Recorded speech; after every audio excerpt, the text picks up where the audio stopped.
हरियाणा में जल्द ही निकाय चुनावों की घोषणा हो सकती है। राज्य निर्वाचन आयोग तैयारियों में जुटा हुआ है। 17 दिसंबर तक कहा जा रहा है कि मतदाताओं की पहली सूची सार्वजनिक की जाएगी। इसके अलावा 6 जनवरी तक मतदाताओं की आखिरी सूची जारी होने की उम्मीद है। मतदान को लेकर पूरी तैयारियां करने में जुटा हुआ है राज्य निर्वाचन आयोग। इसके अलावा मुख्यमंत्री ने भी कह दिया है कि सरकार भी पूरी तरह से तैयार है और सरकार की तरफ से भी पूरी तैयारियां इन चुनावों को लेकर की गई है। हरियाणा राज्य निर्वाचन आयोग प्रदेश में निकाय चुनाव की तैयारियों में जुटा हुआ है। आयोग ने 6 जनवरी तक अंतिम मतदाता सूची जारी करने की बात कही है। राज्य चुनाव आयुक्त ने जिला उपायुक्तों और नगर निगम आयुक्त को चुनाव की तैयारी तेज करने के निर्देश दिए हैं। चुनाव 3 नगर निगम, 3 नगर परिषद और 21 नगर पालिकाओं में होंगे। मेयर और नगर परिषद पालिकाओं के चेयरमैन के चुनाव डायरेक्ट होंगे। 17 दिसंबर को प्रारंभिक मतदाता सूची प्रकाशित की जाएगी। 23 दिसंबर तक का समय दावे, आपत्तियां और संशोधन के लिए रखा गया है। 27 दिसंबर तक दावों का निपटारा किया जाएगा और अंतिम सूची 6 जनवरी को जारी कर दी जाएगी। इसके बाद ही नगर निकाय चुनाव की घोषणा की जाएगी। नगर निगम चुनाव गुरुग्राम, फरीदाबाद और मानेसर में होंगे। सोनीपत और अंबाला नगर निगम के मेयर के उपचुनाव होंगे क्योंकि वहां के मेयर विधायक बन गए थे। इसके अलावा हिसार, करनाल, रोहतक, पानीपत और यमुनानगर में वार्ड बंदी का काम बचा हुआ है। इसको लेकर फैसला बाद में होगा। अंबाला, कैंट, पटौदी, मंडी और सिरसा में नगर परिषद चुनाव होंगे। थानेसर नगर परिषद में वार्ड बंदी का काम पेंडिंग है। बराड़ा, बवानीखेड़ा, लोहारू, सिवानी, फरूक नगर, जाखल मंडी, नारनौंद, बैरी, जुलाना, कलायत, पुंडरी, इंद्री, नीलोखेड़ी, अटेली मंडी, कनीना, तावड़ू, हथीन, कलानौर, खरखोदा और रादौर कलावली नगर पालिका में अभी चुनाव नहीं होंगे। राज्य निर्वाचन आयुक्त धनपत सिंह ने पंचकुला सेक्टर 17 में पत्रकारों से बातचीत में बताया कि 34 स्थानीय नगर निकाय के चुनाव अभी तक पेंडिंग है, जिनमें 8 नगर निगम, 4 नगर परिषद और 22 नगर पालिकाएं हैं।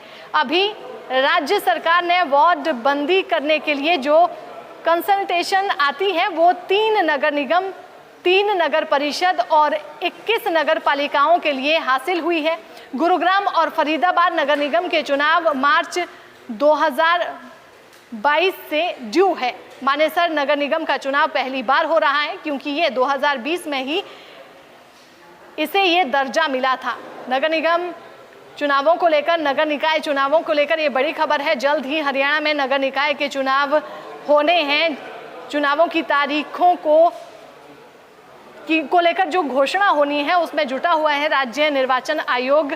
चुनावों की तैयारियों में पूरी तरह से जुटा हुआ है। वहीं दूसरी तरफ सरकार पूरी तरह से तैयार है इन चुनावों को लेकर। 6 जनवरी तक अंतिम मतदाता सूची भी जारी हो सकती है और 17 दिसंबर को प्रारंभिक मतदाता सूची प्रकाशित होने की पूरी संभावना है। नगर निकाय चुनावों को लेकर राज्य निर्वाचन आयुक्त धनपत सिंह ने क्या कहा वो सुनिए। हरियाणा राज्य में स्थानीय नगर निकायों के चुनाव काफ़ी समय से ड्यू थे और किसी न किसी कारणवश उसमें देरी होती जा रही थी। मेन कारण एक उसमें यह भी था कि हमें भारत निर्वाचन आयोग से मतदाता सूचियां उपलब्ध नहीं हो पा रही थी डिजिटल फॉर्म में, क्योंकि हम स्थानीय नगर निकायों के चुनाव के लिए, पंचायती राज संस्थाओं के चुनाव के लिए जो भारत निर्वाचन आयोग द्वारा तैयार की गई मतदाता सूचियों का ही प्रयोग करते हैं। उसी को आगे हम वार्ड वाइज बांटते हैं। उसको हम मतदाता सूची निर्धारण कह सकते हैं या वोटर लिस्ट तैयार करने की प्रक्रिया कह सकते हैं। तो राज्य में 34 स्थानीय नगर निकाय हैं जिनके चुनाव ड्यू हैं, जिसमें 8 नगर निगम, 4 नगर परिषद और 22 नगर पालिकाएं हैं। फिलहाल जो हमें राज्य सरकार से जो मैंडेटरी कंसल्टेशन होती है, आवश्यक जो अनुशंसा होती है, वो 3 नगर निगमों के लिए, 3 नगर परिषदों के लिए और 21 नगर पालिकाओं के लिए प्राप्त हुई है। इसके अलावा सोनीपत जो नगर निगम है उसके महापौर श्री निखिल मदान जी, वो MLA सोनीपत निर्वाचित हो चुके हैं, तो वो पद भी खाली हो गया है। इसी प्रकार अंबाला नगर निगम की जो महापौर थी श्रीमती शक्ति रानी शर्मा, वो भी कालका से विधायक चुनी जा चुकी हैं, तो वहाँ भी महापौर का पद रिक्त हो गया, वहाँ भी उपचुनाव होने हैं। तो अभी प्रथम चरण में हम 3 नगर निगम नामतः गुरुग्राम, फरीदाबाद और मानेसर, जो पहली बार वहाँ पर चुनाव होने जा रहा है। 3 नगर परिषद, सिरसा, अम्बाला सदर और पटौदी जटोली मंडी, जहाँ की पहली बार चुनाव होने जा रहा है नगर परिषद के तौर पर। और 21 नगर पालिकाएं वहाँ हम चुनाव करवाने जा रहे हैं। जो बाकी की 5 नगर निगम रह जाएंगे, एक नगर परिषद थानेसर और एक नगर पालिका कालांवाली सिरसा, वो हम दूसरे फेज में कर पाएंगे, क्योंकि वहाँ अभी वार्ड बंदी का कार्य पूर्ण नहीं हुआ है। जहाँ तक प्रथम चरण के लिए मतदाता सूची तैयार करने का विषय है, हमें 9 दिसंबर को इलेक्शन कमीशन ऑफ इंडिया से मतदाता सूचियां प्राप्त हुई हैं और उसको हमने कार्यक्रम इस प्रकार जारी किया है। 9/12/2024 से लेकर 16/12/2024 तक उन मतदाता सूचियों को वार्ड वाइज डिस्ट्रीब्यूट किया जाएगा और 17 को फिर पहला ड्राफ्ट प्रारूप लगेगा और जिसको पब्लिक के लिए डिस्प्ले किया जाएगा। उसमें लोग अपना नाम देख सकते हैं जो जिस वार्ड का रहने वाला है, जिस नगर पालिका, नगर परिषद या नगर निगम में है। अगर किसी का नाम विधानसभा सूची में है और इस सूची में नहीं आया है तो वो अपना दावा पेश कर सकता है कि भी मेरा नाम डाला जाए। और इसी तरह से मान लीजिए आपकी कोई नॉलेज में है कि किसी की मृत्यु हो गई है या कोई शादी की वजह से या किसी और कारण से शिफ्ट हो गया है, लेकिन उसका नाम वहाँ पर अभी भी कंटिन्यूड है और उसका दुरुपयोग ना हो, उसके विरुद्ध भी आप दावा पेश कर सकते हैं कि आपत्ति कर सकते हैं कि भाई इसका नाम काटा जाए। तो 17/12/2024 को जब ward wise draft electoral roll publish होगा, उस पर दावे और आपत्तियां करने की तारीख 23/12/2024 तक रहेगी। उन दावे और आपत्तियों को जो रिवाइजिंग अथॉरिटी है, पुनरीक्षण अधिकारी एसडीएम होते हैं आमतौर पर, वो उसको 3 दिन में उनका निपटान करेंगे। जिसका जो भी क्लेम है वो ठीक रहा, ठीक पाया गया, उसके हिसाब से मतदाता सूचियों में संशोधन किया जाएगा। फिर भी कोई व्यक्ति अगर उस निर्णय से संतुष्ट नहीं है तो डिप्टी कमिश्नर या जो संबंधित उपायुक्त है उसके पास अपील डाल सकते हैं। उसके लिए 3 दिन का समय रहेगा। तो 27/12 से 31/12 तक 3 दिन का समय रहेगा अपील डालने का। और फिर संबंधित उपायुक्त जो है वो 3 दिन में उन अपीलों का निपटान करेंगे, जितनी भी अपील्स आई होंगी। और फिर फाइनली जो डीसीज हैं, 6 जनवरी 2025 को जो अंतिम मतदाता सूची तैयार होगी वार्ड वाइज, उसका प्रकाशन करेंगे।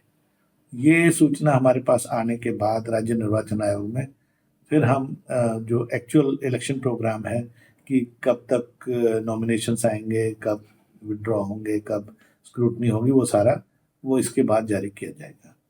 तो हमें उम्मीद है कि जो final publication of electoral roll 6 जनवरी 2025 तक प्रकाशित हो पाएंगे। आमतौर पर इसके लिए 45 दिन का समय दिया जाता है, लेकिन माननीय उच्च न्यायालय ने आदेश दिए हैं कि 2 महीने में सारा कार्य, जो सूची निर्धारण का भी और एक्चुअल चुनाव का भी, वो 2 महीने में ही पूर्ण किया जाए। इसलिए हमने इसको संक्षिप्त करके, बहुत कंडेंस करके, स्क्वीज करके हमने रखा है। उम्मीद है कि जो उपायुक्त महोदय इस अवधि में ये कार्य पूरा कर पाएंगे।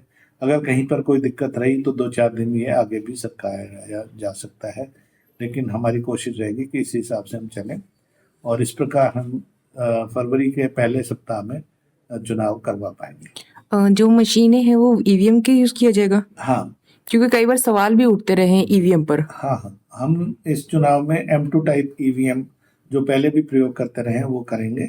M2 टाइप ईवीएम जो है वो इलेक्शन कमीशन ऑफ इंडिया की तरफ से ही निर्धारित थी।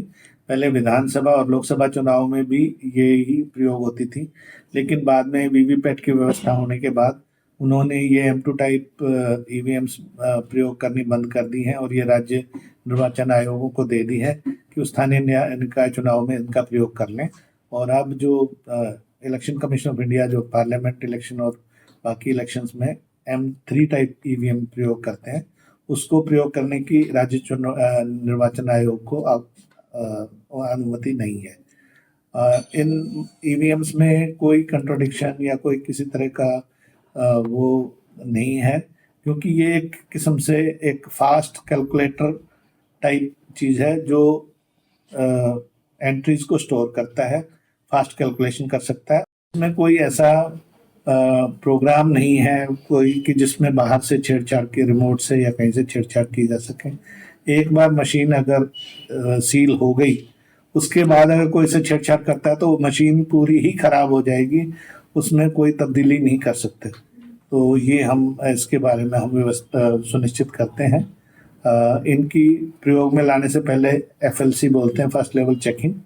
जो निर्माता कंपनियां हैं 3, Bharat electronics limited, electronics corporation of India और इंडियन टेलीफोन इंडस्ट्रीज, 3 ही कंपनियां भारत सरकार की जो पब्लिक सेक्टर अंडरटेकिंग्स है जिनको ये मशीनें बनाने की अनुमति है, और कोई प्राइवेट व्यक्ति ये मशीन नहीं बना सकता। उन्हीं के इंजीनियर्स आके इनकी सेटिंग करते हैं ताकि ये प्रयोग में लाई जा सके। किसी तरह का कोई अगर उसमें त्रुटि पाई जाती है तो उन मशीन को एक तरफ रख दिया जाता है। लाइन एंड ऑर्डर को किस स्थिति किस तरह से कौन देखेगा? अभी जो मतदाता सूची के तैयार होने में तो कोई लॉ एंड ऑर्डर की स्थिति नहीं रहती, सिर्फ ऑब्जेक्शन वगैरह इनवाइट करने के समय। जब एक्चुअल चुनाव का निर्धारण होगा उस समय फिर हम सभी ड्यूटी लगती हैं, उसके लिए ऑब्जर्वर्स भी लगाया जाता है, एस ऑफिसर्स को लगाया जाता है, पुलिस ऑब्जर्वर लगते हैं, और बाकी जो हाइपर सेंसिटिव और सेंसिटिव बूथ होते हैं वहाँ पे एक्स्ट्रा फोर्स की भी व्यवस्था होती है, और पूरा उसके लिए बाकायदा